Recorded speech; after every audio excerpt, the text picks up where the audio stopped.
section 4.4, we're going to talk about differentials.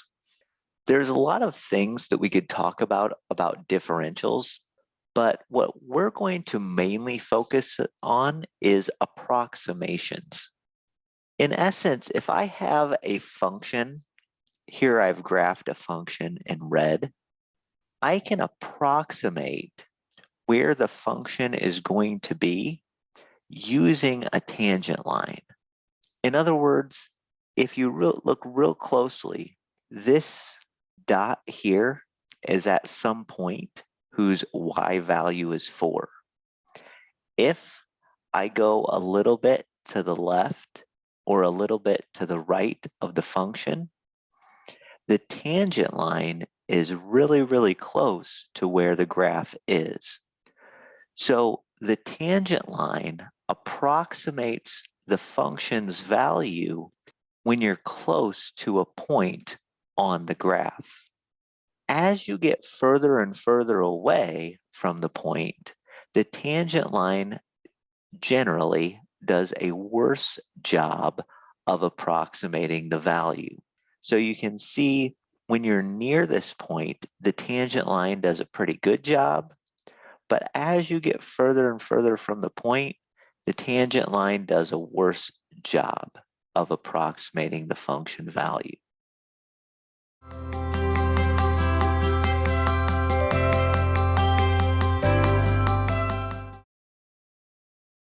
Let's do an example. Example 1 says to approximate the value of the following function using tangent lines. We have f of x equals sine of x.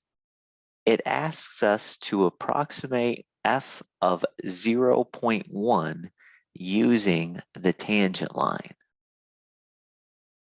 In order to do this, we start with a value that we know. In this particular example, I'm going to plug in 0 into my function. In other words, I'm going to plug in 0 into the sine function. And sine of 0 is equal to 0. That's something we should know from the unit circle. Also, we could figure that out by plugging it into our calculator. The derivative of sine is cosine. Now, the derivative at the value of 0 would be cosine of 0, which is 1.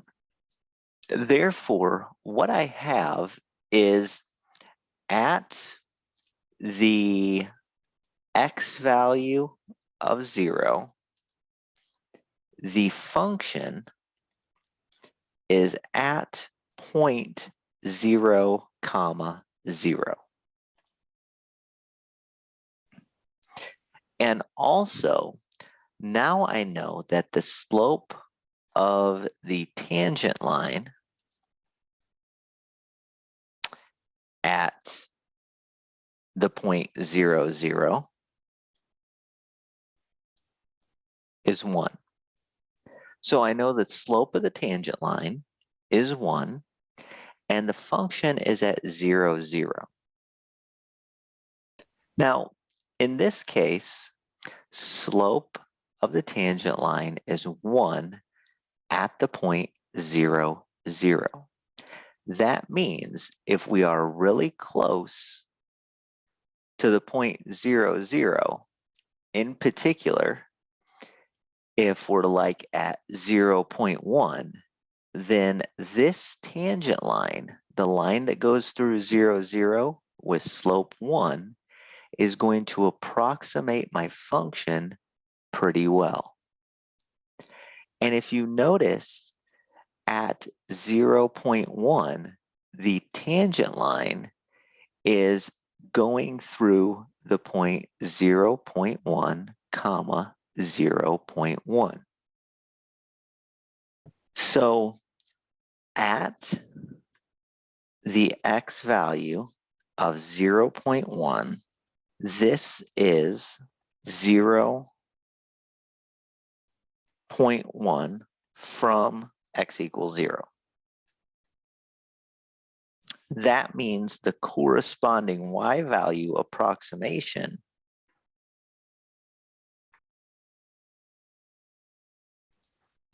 will be, well, the y value approximation is we will start at the y value for x equals 0. Another way to write that is to say start at f of 0. Then we're going to add some sort of change. Now the change goes, x value change goes from 0 to 0.1. So we're increasing my x value by 0.1. That is going to correspondingly increase my y value by the slope of the derivative when x is equal to 0. If I calculate all that, f of 0 is 0 plus 0.1 multiplied times 1, I get 0.1. That means the tangent line approximates f of 0.1 to be roughly 0.1. Obviously, we have a calculator, so if you wanted to type in sine of 0.1 into your calculator, you could find a corresponding number. In my case, I have to round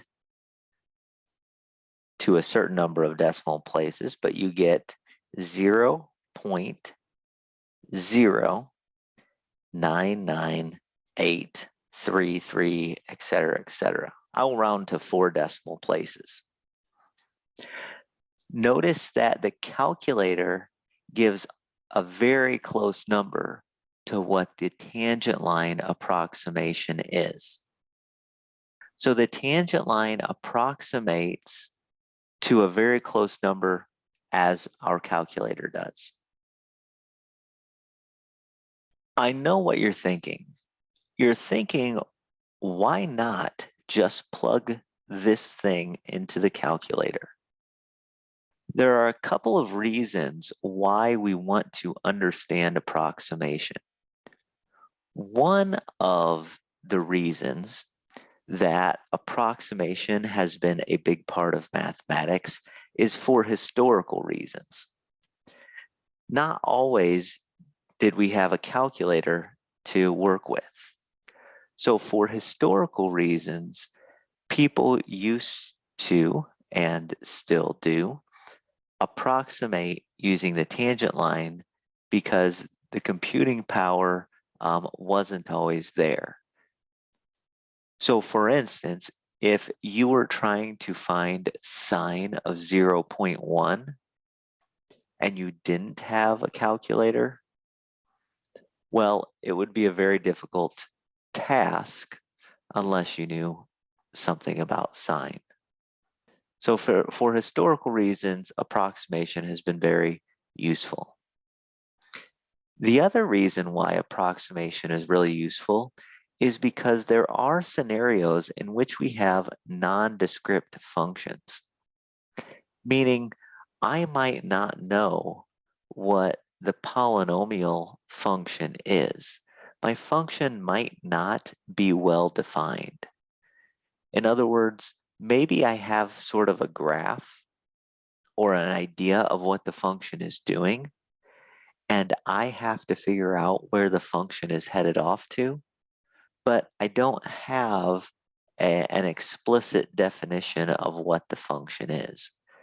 This is what happens when you have a graph, but you don't have an algebraic expression for your function.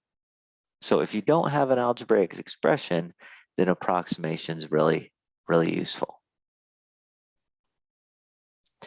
This brings us to the idea of differentials.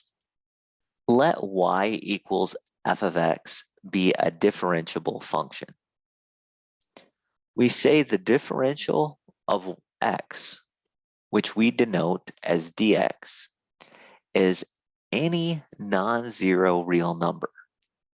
Usually that's going to be a really small number because we want to approximate close to a point. The differential of y, denoted as dy, is dy. Now, because y equals f of x, the differential in y is related to the differential of x via the derivative. In other words, d of y is equal to the derivative of f of x times dx. This should look familiar. It looks sort of like related rates. It also kind of looks like the derivative notation that says dy over dx equals f prime of x. Now, again, the dy over dx, which meant derivative of y with respect to x, is not the exact same thing as the dy and the dx alone. This is an operator taking a derivative of y with respect to x. This dy and dx symbol, well, they're more equivalent to a small change in y and a small change in x. So they're more equivalent to change in y and change in x. Some people write change of y as this delta of y and change in x as delta of x. Beware. So we should beware that the dy dx differentials are not the exact same thing as derivative of y with respect to x, but they are closely related.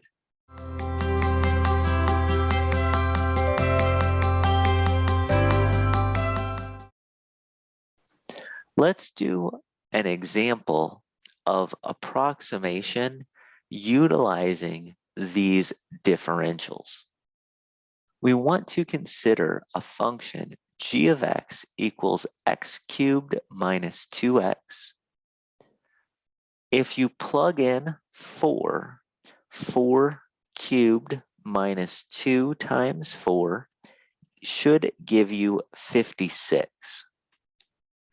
Let's say we don't want to have to plug in 4.1, but rather we want to approximate plugging in 4.1 into that function using differentials.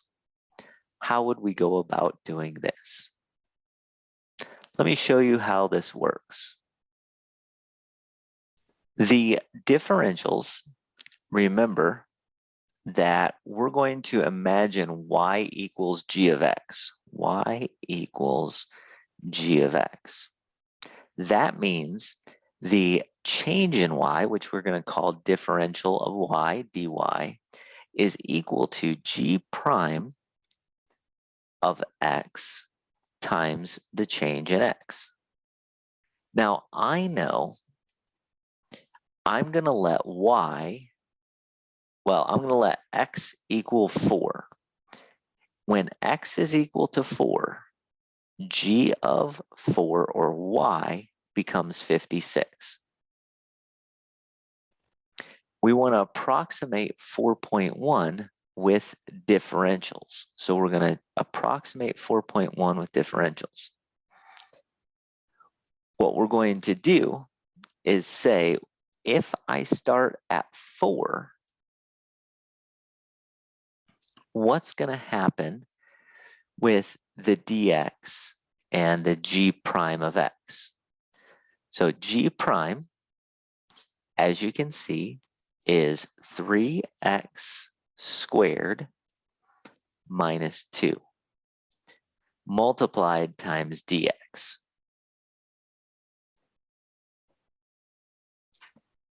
All we're doing is taking the derivative of g and multiplying it times dx. I want you to notice going from 4 to 4.1 is a change of 0.1 in the x component. So if we are changing by 0.1 in the x component, that's a change in x of 0.1. We want to do this at 4, moving from 4 to 4.1. So what we do is we say 3 times 4 squared minus 2. In other words, the change in y is equal to g prime of 4 multiplied times the change in x. G prime of 4 I get by taking 3x squared minus 2 and plugging in 4. That's pretty easy to do. And then multiplying times 0.1. So the change in y is going to be equal to 46 multiplied times 0.1, which is 4.6. Now that is the change in y.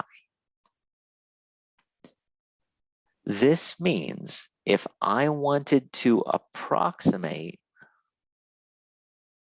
g of 4.1, what I would do is I would say this is like g of 4 plus some differential change in y.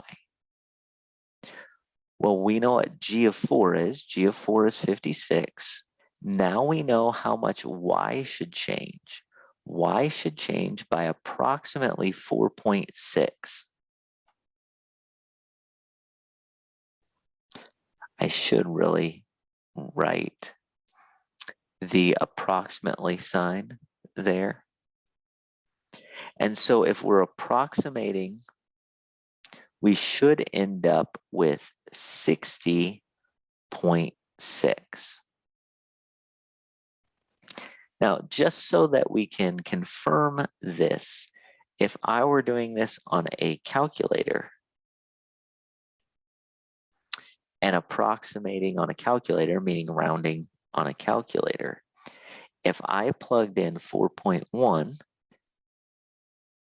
remember my original function back up here is x cubed minus 2x. I would have to plug in 4.1 everywhere I see an x.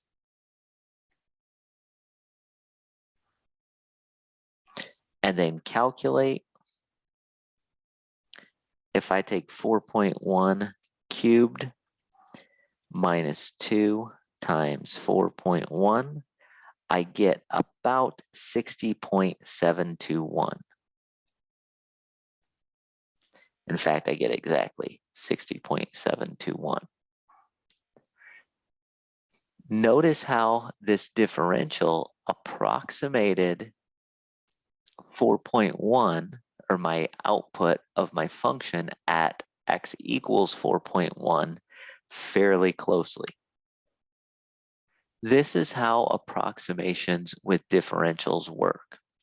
I figure out how much the x value has changed from my starting x value. In this case, my starting x value was 4. I say, well, if the starting x value has changed by 0.1 in the positive direction, multiply that times the derivative at 4, and that gives you an approximate amount of change for the y value.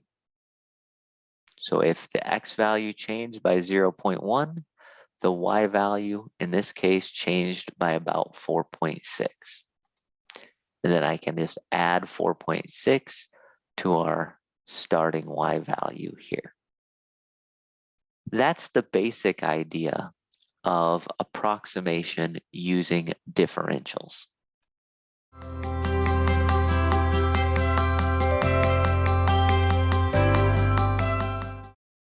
I would like you to try approximating these on your own.